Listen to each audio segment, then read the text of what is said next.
যে মামলায় চাওয়া হয়েছে শুধুমাত্র এস এম ফরহাদের বিচার এবং মুক্তিযুদ্ধ বিরোধী এবং ডাকসুর গঠনতন্ত্র অনুযায়ী স্বাধীনতা বিরোধীদের ডাকসুতে অংশগ্রহণ করার সুযোগ রয়েছে কিনা এবং ছাত্রলীগের যারা সাবেক পদধারী নেতৃত্ব তাদের ডাকসুতে অংশগ্রহণ করার সুযোগ রয়েছে কিনা তিনি সেই ইস্যুতে শুধুমাত্র রিট পিটিশন করেছেন।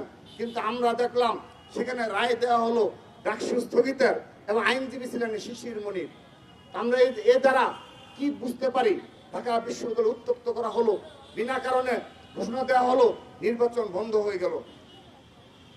তো এখন এখানে ঢাকা বিশ্ববিদ্যালয় প্রশাসনের অতীতে যে এখানে গাফলতি ছিল যে তারা সুষ্ঠুভাবে ছাত্রলীগের বিচার করতে পারেনি এবং এই বিচারের আওতায় নিয়ে আসতে পারেনি, ঠিক সেইভাবে এই এস এম ফরহাদ যে ছাত্রলীগের সাবেক যুগ্ম সাধারণ সম্পাদক ছিল এই ইস্যু নিষ্পত্তি করার কোনো সদিচ্ছা কখনোই আমরা বিশ্ববিদ্যালয় প্রশাসনের লক্ষ্য করিনি।